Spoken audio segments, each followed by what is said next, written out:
essa noite. Efésios capítulo 5, verso 15. Tenham cuidado com a maneira como vocês vivem, que não seja como insensatos, mas como sábios, aproveitando ao máximo cada oportunidade, porque os dias são essa realidade dos dias maus. Se o apóstolo Paulo escreveu isso aqui há em torno de 2000 anos atrás, que os dias eram maus, imagine hoje, com tudo que nós temos visto, vivido, com tanta violência, tanta corrupção, tanta coisa ruim, usar essa palavra, acontecendo no mundo. Imagine hoje, como é que ele escreveu isso aqui? Verso 17: portanto, não sejam insensatos, mas procurem compreender qual é a vontade do Senhor. Não se embriaguem com o vinho, que leva à libertinagem, mas deixem-se encher pelo Espírito, falando entre si com salmos, hinos e cânticos espirituais, cantando e louvando de coração ao Senhor, dando graças constantemente a Deus Pai por todas as coisas, em nome do nosso Senhor Jesus Cristo. Verso 21, sujeitem-se uns aos outros por temor a Cristo.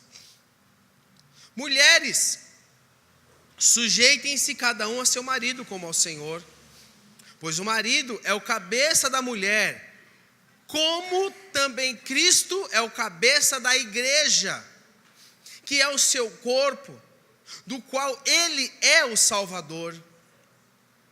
Assim como a igreja está sujeita a Cristo, também as mulheres estejam em tudo sujeitas a seus maridos. Maridos, ame cada um a sua mulher, assim como Cristo amou a igreja e entregou-se por ela, para santificá-la, tendo-a purificado pelo lavar da água, mediante a palavra, para apresentá-la a si mesmo como igreja gloriosa, sem mancha, nem ruga ou coisa semelhante, mas santa e inculpável. Da mesma forma, os maridos devem amar cada um a sua mulher, como a seu próprio corpo. Quem ama a sua mulher, ama a si mesmo. Além do mais, ninguém jamais odiou o seu próprio corpo. Antes o alimenta e dele cuida, como também Cristo faz com a igreja. Pois somos membros do seu corpo. Por essa razão, o homem deixará pai e mãe e se unirá à sua mulher, e os dois se tornarão uma só carne. Este é um mistério profundo. Refiro-me, porém, a Cristo e à igreja. Portanto, cada um de vocês também ame a sua mulher como a si mesmo, e a mulher trate o seu marido com todo respeito. Pai, nós queremos te agradecer pelo privilégio e a oportunidade de participarmos deste momento, Senhor. Momento em que teu Espírito vai falar aos nossos corações. Momento em que teu Espírito vai nos revelar coisas novas. Pai, nos revela aquilo que está oculto, mostra-nos a tua vontade, que nós possamos ser edificados, que o teu Espírito fale poderosamente aos nossos corações nessa noite, e nós possamos sair daqui diferente de como entramos, meu Pai. Tenha liberdade em nosso meio, Espírito Santo. tenha liberdade em nos ministrar, tenha liberdade em falar conosco. Toda distração nós repreendemos no nosso meio em nome de Jesus Cristo, e que os nossos pensamentos sejam levados cativos a Cristo, para que a voz do noivo venha falar aos nossos ouvidos e nós possamos entender com clareza a tua vontade, Senhor. Obrigado por este momento, em nome de Jesus, amém. Talvez o que nós vamos falar aqui demore 5 minutos, que é a parte final do que eu quero falar com vocês. Mas eu quero fazer uma introdução, olhando um pouco aqui o que o apóstolo Paulo fala para a igreja de Éfeso. Lendo aqui, tentando entender um pouco da visão que o apóstolo tinha com relação à igreja, com relação à noiva, com relação ao quem era a noiva de Cristo a que ele se refere. E o apóstolo Paulo faz algumas analogias, mas ele começa aqui falando para nós tomarmos cuidado com a maneira com que nós vivemos. Temos cuidado como nos comportamos, temos cuidado como que nos relacionamos entre nós, temos cuidado com o que falamos entre nós. E ele depois fala para termos cuidado porque os dias são maus, não são dias bons, são dias maus. E ele continua a sua carta falando, e ele faz uma analogia, num certo ponto dela, comparando o casamento, o homem, a mulher, a postura do homem e a postura da mulher, com Cristo e a sua igreja. E chega num momento aqui, em que ele fala, aqui no verso 31, em que ele repete o que está escrito em Gênesis, que está escrito em Jesus fala em Mateus, e ele fala: por essa razão o homem deixará pai e mãe, se unirá à sua mulher, e os dois se tornarão uma só carne. Aí ele fala assim: este é um mistério profundo. Mas aí ele coloca aqui ponto e vírgula: refiro-me, porém, a Cristo e à igreja. Ele não se refere aqui ao homem e à mulher, mas ele se refere a Cristo e a sua igreja. Irmãos, para nós tentarmos discernir a igreja, muitas vezes é difícil, porque muitas vezes quando falamos de igreja, a primeira coisa que vem em nossa mente é este prédio, ou um prédio bonito com uma cruz em cima dela, ou igreja nós pensamos num lugar santo, um templo. Nós não estamos num templo, nós estamos num prédio. A igreja de Jesus Cristo está reunida aqui nessa noite, amém? Você é a igreja de Jesus Cristo, você é a noiva de Jesus Cristo. E lendo este texto aqui, em que o apóstolo Paulo nos coloca, e lendo outros textos também, e ouvindo muita coisa nesses dias sobre a igreja, algumas perguntas surgiram em meu coração. Perguntas que merecem resposta, merecem reflexão e merecem que nós voltemos os nossos olhos à nossa vida como igreja. Uma das perguntas que surgiu no meu coração é Apocalipse capítulo 21, verso 2 e Efésios 5, 27 que nós lemos. Eu vou ler de novo Efésios, mas Apocalipse tem o mesmo sentido disso. Efésios 5, 27 já está aberto aí na sua Bíblia, leia comigo. Não feche a sua Bíblia, deixe a sua Bíblia aberta. Fala assim, está falando aqui da igreja, para apresentá-la a si mesmo como igreja gloriosa, sem mancha, nem ruga ou coisa semelhante, mas santa e inculpável. Algumas versões lá em Apocalipse também, em alguns outros textos nos fala que a igreja tem que ser ataviada. Ela tem que ser preparada, ela tem que ser adornada. E é uma pergunta que surge no meu coração: será que estamos adornando ou deformando a igreja? Existe um contexto religioso nos dias de hoje, em que uma igreja deformada está sendo apresentada para o mundo. Quando você liga a sua televisão, você muda os canais e tem aí aqueles cultos, aquelas concentrações, e você vê muita coisa que depõe contra aquilo que nós cremos. Pessoas muitas vezes enxergam aquilo e me associa você àquela prática religiosa, que é a prática que nós não cremos como igreja. Não cremos no misticismo gospel, que se crê muito hoje em dia. Eu, irmãos, creio que sal grosso é bom para churrasco. Não é verdade? E se for temperado, melhor ainda. E se for fazer, me avisa, que eu arrumo um espaço na agenda. Eu creio nisso. Eu lembro de uma época em que eu e a Fabiana, nós éramos do Ministério de Jovens de uma igreja. E eu lembro que tinha uma outra igreja que a nossa igreja estava perto deles. E aí virou uma competição santa, né? Os caras iam jogar sal grosso na frente da igreja. Lembra disso, Fabiana? Iam jogar sal grosso, irmãos, na frente da igreja. Macumba gospel, como falou o pastor Marcão, né? É macumba, porque se fosse boa ia ser boa cumba, né? Macumba gospel. Existe uma imagem de uma igreja deformada sendo apresentada para o mundo, e esta imagem deformada está criando repulsa nas pessoas, onde as pessoas, ao invés de quererem ouvir sobre Cristo, elas associam Cristo a práticas que não condizem com o Evangelho e nem com a palavra de Deus. Não é isso que nós cremos. Vende-se também a imagem, como o pastor Carlos Alberto, nosso pastor, falou aqui a semana passada, da igreja supermercado, a igreja da prateleira, a igreja em que você vai, você retira, eu estou precisando hoje disso, vem cá, peguei, fui, voltei para casa. A igreja Posto Ipiranga, porque tudo que você precisa, onde tem, irmãos? Mas você vai lá, não tem, mas tudo bem. Mas tudo tem no Posto Ipiranga, então a igreja está associando-se a isso. Porque é uma imagem que tem se vendido. Mas outra pergunta que surgiu ao meu coração.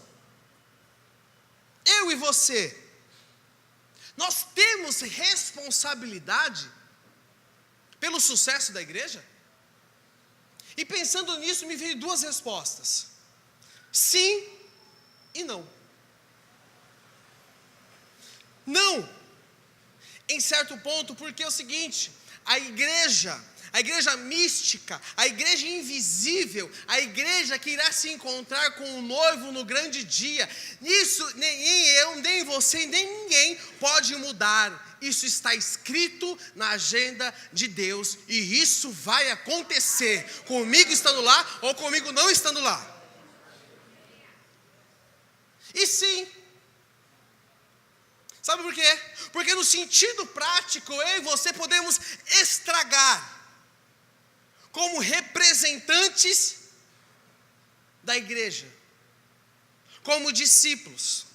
A nossa postura e a nossa vida fora dessas quatro paredes pode fazer a diferença com aquilo que pregamos e falamos. Nós precisamos entender mais sobre isso. Como você prega o Evangelho? Como você prega o Evangelho? Vem para Jesus, que você vai ter, você vai ganhar, você vai conquistar, você vai superar, você vai pular, você vai voar, você vai virar o Homem-Aranha. Como você prega o Evangelho? Como você tem falado do amor de Deus? Sabe, meus irmãos, a igreja hoje, num contexto geral, alimenta pessoas insaciáveis. Não de Deus, porque eu quero ser cada vez mais insaciável, eu quero cada vez mais de Deus na minha vida.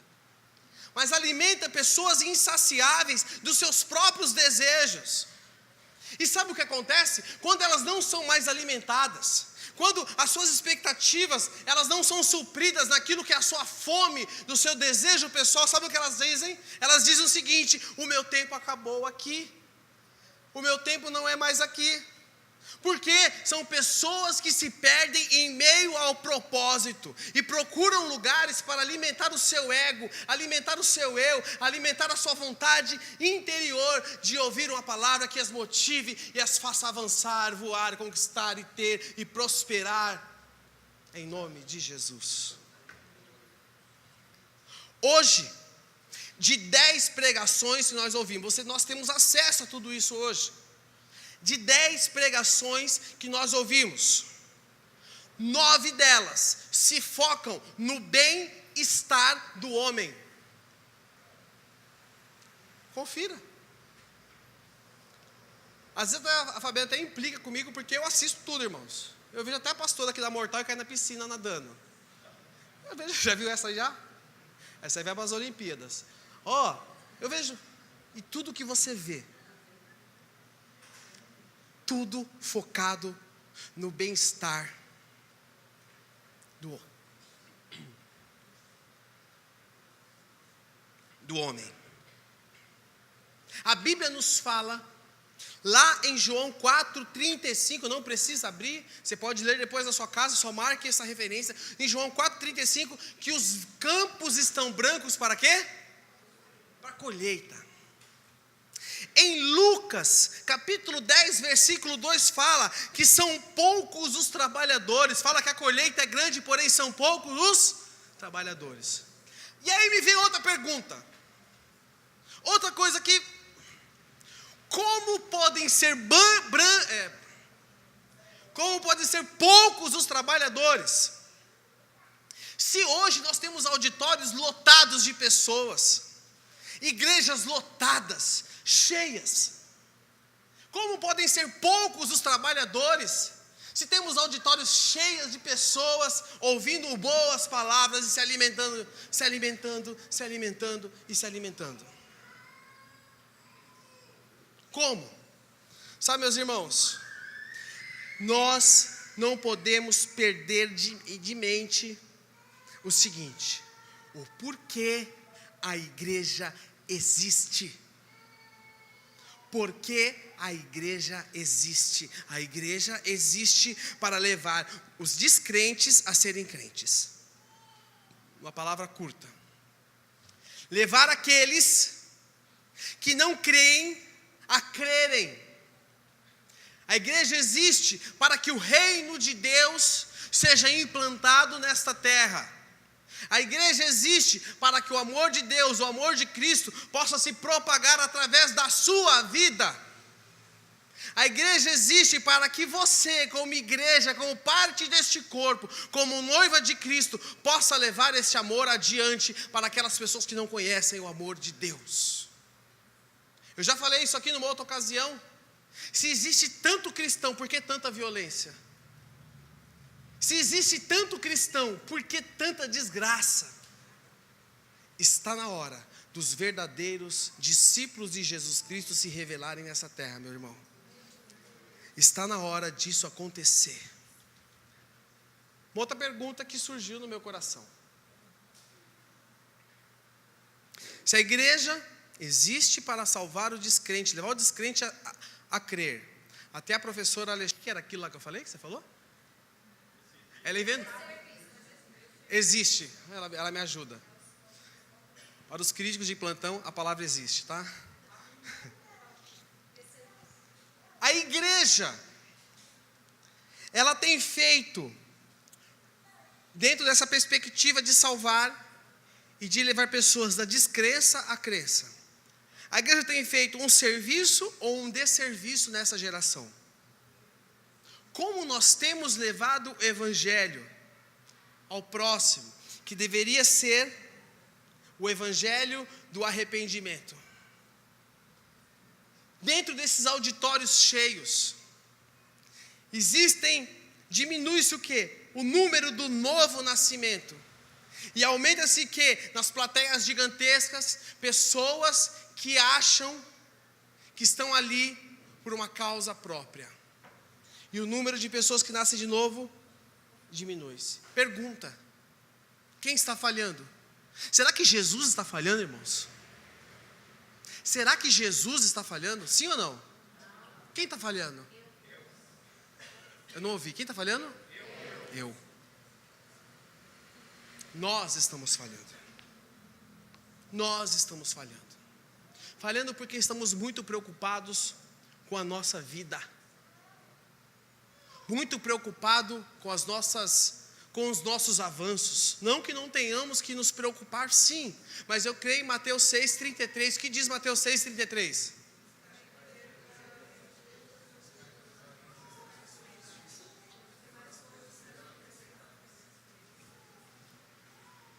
Eu não entendi nada que vocês falaram, mas é isso aí mesmo. Buscai, pois, em primeiro lugar, e a sua, e as demais coisas. Buscai em primeiro lugar, nós precisamos buscar o reino de Deus em primeiro lugar, voltar os nossos olhos ao Senhor Jesus, voltar os nossos olhos àquele que nos resgatou, que nos salvou, que nos libertou, que nos curou, que fez algo poderoso nas nossas vidas, voltar os nossos olhos ao Senhor Jesus. Nós precisamos entender que para edificarmos a igreja no padrão de Cristo, nós precisamos estar mortos. É impossível você vivo, pecando, edificar alguma coisa ao Senhor. Sabe por quê, meus irmãos? João 12, 24. O que diz em João 12, 24? Sabe de cabeça? Digo verdadeiramente, que se o grão de trigo não cair na terra e não, fica ele só. Porém, se morrer, dará muito. É necessário morrer para que nós possamos dar frutos. Nós estamos mortos já em Cristo Jesus. Nós já estamos mortos em Cristo Jesus. Você tem uma identidade. Qual é a sua identidade em Cristo? Fala para mim, quero ouvir. Fala aí. Fala de volta. Qual é a sua identidade? Filho de Deus. Quem mais? Herdeiro. Quem mais? Co-herdeiro. Quem mais? Nação santa. Quem mais? Oi, fala aí, Claudião. Sacerdote real. Quem mais? É tudo isso mais um pouco. Mas sabe qual é o alvo do diabo? Fazer você perder a sua identidade. Porque se o diabo quiser tocar em você, ele vai tocar onde? Na sua identidade. Eu e o pastor Ramiro, cadê o pastor Ramiro? Que está por aí, em algum lugar. Tivemos uma experiência esse final de semana com um jovem que teve ali a sua identidade confrontada. Esse jovem despencou. E nós conversando com ele, percebemos que o que aconteceu com ele foi, a Fabiana acompanhou também, foi que a identidade que ele cria, que ele tinha, foi confrontada e caçoaram dele. Nós conversando com ele, falamos a identidade dele no Senhor. E meus irmãos, quando foi no final lá da conferência, aquele jovem estava rindo, feliz. Se o diabo quiser te derrubar, quiser tocar na sua vida com Deus, ele vai tocar na sua santidade. Na sua identidade. Ele vai tocar na sua identidade. Sabe por quê, meu irmão? Porque uma pessoa sem identidade, qualquer coisa tira o foco dela. Qualquer coisa tira a atenção dela. Qualquer coisa tira a atenção dela. Deus não compactua com as práticas deste mundo. Repita assim comigo: Deus não compactua com as práticas deste mundo. Você está morto para o pecado. Eu vou repetir: você está morto para o pecado. O pecado não faz mais parte da sua vida. Você não é mais escravo do pecado. Para sermos igreja, precisamos mudar de vida. Queria te falar algo. Deus, pode anotar aí, Deus tem problema com o pecado, sim. Porque se Deus não tivesse problema com o pecado, Lúcifer estava no céu até hoje. Se Deus não tivesse problema com o pecado, Adão e Eva estavam no jardim até hoje. Se Deus não tivesse problema com o pecado, Sodoma e Gomorra estavam em pé até hoje. Se Deus não tivesse problema com o pecado, o dilúvio e o arco-íris não existia. Se Deus não tivesse problema com o pecado, Jesus Cristo, o Filho de Deus, o Deus em forma de homem, não teria vindo e morrido numa cruz pela sua vida e nem pela minha vida. E nós precisamos ter isso bem claro em nossa mente. Nós precisamos lançar de lado a vida que nos atrapalha de sermos igreja. A vida que atrapalha você a testemunhar o ser igreja. Precisamos lançar fora isso das nossas vidas. Precisamos parar de brincar com o pecado. Precisamos parar de brincar e flertar com o pecado. Meus irmãos, isso foi a introdução. O que eu quero falar com vocês é muito rápido. A igreja de Jesus Cristo, ela tem uma identidade, ela tem provisão e ela tem um propósito. Adão e Eva no jardim do Éden, eles tinham identidade, eles tinham provisão e eles tinham propósito.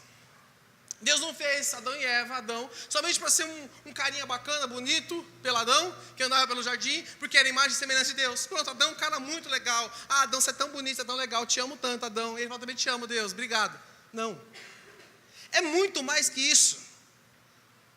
Se fosse só isso, Deus não teria feito coisas pontuais na vida de Adão. Qual era a identidade de Adão? Ele era filho, ele era a criação de Deus. E quando Adão abriu os seus olhos,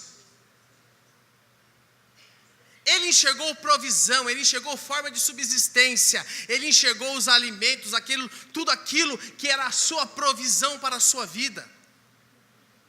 E quando Adão se deu por si, lá em Gênesis capítulo 1, verso 28, Deus deu a ele um propósito.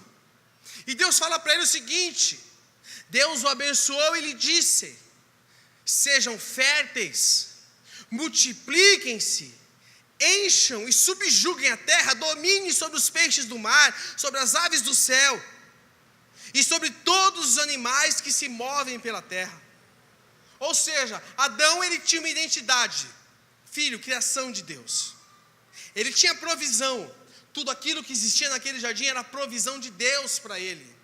E ele tinha um propósito, que era ser fértil, multiplicar-se e subjugar a terra, os mares, os peixes, os animais. Porém, quando Adão e Eva pecaram, eles tiraram os olhos do propósito que Deus tinha para eles, da vida que Deus tinha reservado para eles, e colocaram os olhos aonde? Colocaram os olhos naquilo que eles queriam, no ego deles. E isso fez, o ego deles fez com que o propósito de Deus fosse anulado, e ali aconteceu o que aconteceu. Nós podemos falar de outros personagens também. Podemos falar de Moisés, podemos falar de Abraão, podemos falar de próprio Noé, que após tudo o que aconteceu com ele, no final, uma vinha. O que Noé fez no final de tudo? Encheu o caneco e causou tudo o que causou. E qual era o objetivo dele? Novamente repovoar a terra. Qual era o propósito? E meus irmãos, nós estamos de hoje diante de algo que é santo ao Senhor. Algo que o Senhor deu a sua vida por ela, chamada Igreja de Jesus Cristo. Algo que eu e você somos e fazemos parte. Algo que eu e você estamos inseridos num contexto poderoso que nós muitas vezes não temos noção do que é. É a igreja. E a esta igreja, Deus deu identidade, provisão e propósito. Identidade, porque ela é a noiva de Cristo. Ela não é a noiva do mundo. Ela não é um grupo religioso que se reúne bacana, que muda as pessoas de vida. São pessoas tão legais, tão legais, tão legais, tão legais, tão legais, tão legais, que eles dão até cesta básica uns para os outros. Eles são tão legais que eles mandam até oferta para a África. Ah, como eles são bacanas, que bonitinho esse pessoal, né? Que fofinho. Não, a noiva de Cristo. Essa é a sua identidade. Repita assim comigo: eu como igreja sou a noiva de Cristo. Deus deu a esta noiva, a esta igreja, provisão espiritual, autoridade espiritual. Jesus fala em Mateus capítulo 18, verso 18. Abra comigo a sua Bíblia em Mateus capítulo 18, verso 18.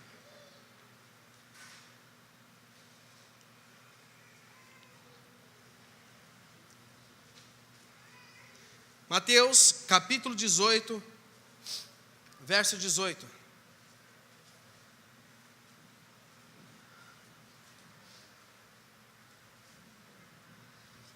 Olha o que diz. Essa é a provisão da noiva. Digo a verdade. Tudo o que vocês ligarem na terra terá sido ligado no céu, e tudo o que vocês desligarem na terra terá sido desligado no céu. Também digo que, se 2 de vocês concordarem na terra em qualquer assunto sobre o qual pedirem, isso será o quê? Feito a vocês por meu Pai que está nos céus. Pois onde se reunirem 2 ou 3 em meu nome, ali, o que fala aí?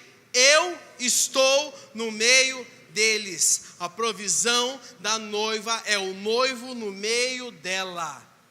E quando o noivo está no meio da noiva, a provisão de milagres, a provisão do poder, pessoas são libertas, restauradas. Por quê? Porque é a posição, o noivo presente dá autoridade espiritual para a noiva. Por que acontece curas? Porque o noivo está no meio da noiva. Por que pessoas são restauradas? Porque o noivo está no meio da noiva. E também como provisão para a noiva. João capítulo 14. Abra comigo João capítulo 14. Verso 16.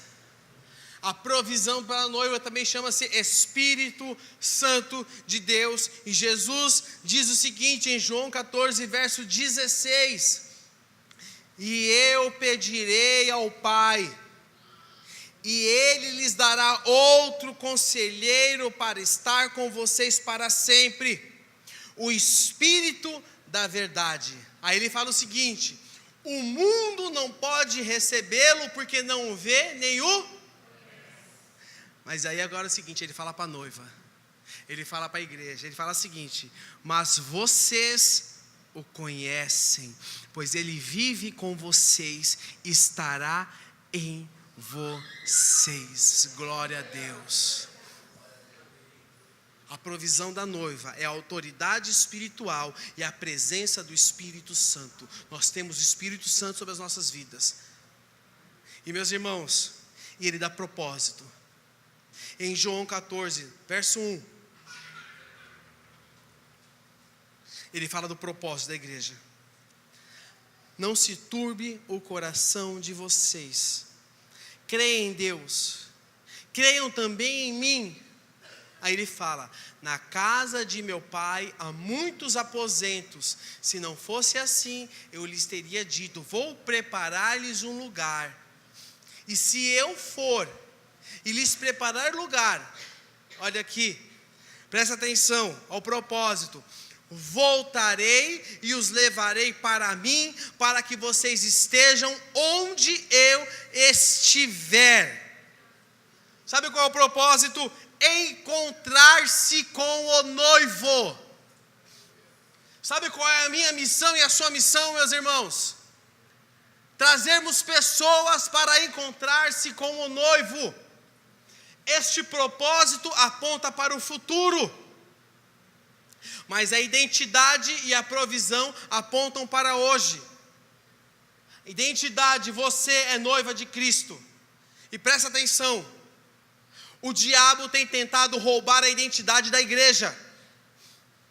Tudo aquilo que nós falamos no começo, o diabo tem tentado roubar a identidade da igreja, tem tentado manchar a identidade da igreja, tem tentado fazer cristãos caírem, serem motivos de piada. O diabo por todos os caminhos tem tentado. Mas eu quero te falar uma coisa: a noiva santa de Jesus Cristo, ela não perde a sua identidade, porque ela é a noiva do santo noivo, e nós somos essa noiva. Você é essa noiva em nome de Jesus. E meu irmão, eu quero te falar algo: você vai ser reconhecido não como crentão, mas você vai ser reconhecido como uma pessoa que tem a presença do Espírito Santo, como noiva santa e gloriosa do Senhor. Meu irmão, quando as pessoas olharem para você, sabe o que elas vão falar? elas vão falar o seguinte: eu vejo que você é diferente. Sabe por quê? Porque o Espírito Santo, a provisão está sobre você. Chegou o tempo da noiva se posicionar como noiva. Chegou o tempo da noiva viver com a provisão da noiva. Chegou o tempo, lá em Atos dos Apóstolos, eles tinham uma identidade, mas chegou um momento em que a provisão veio sobre eles. E no momento em que aquela provisão veio sobre eles, algo poderoso começou a acontecer no meio deles. Porque a provisão do Espírito Santo nos leva a lugares altos, nos leva a dimensões que nós não imaginamos, e começa a acontecer muita coisa em nosso meio que nós não entendemos, mas o Senhor tem liberdade para fazer, porque nós entendemos que Ele é a provisão sobre as nossas vidas.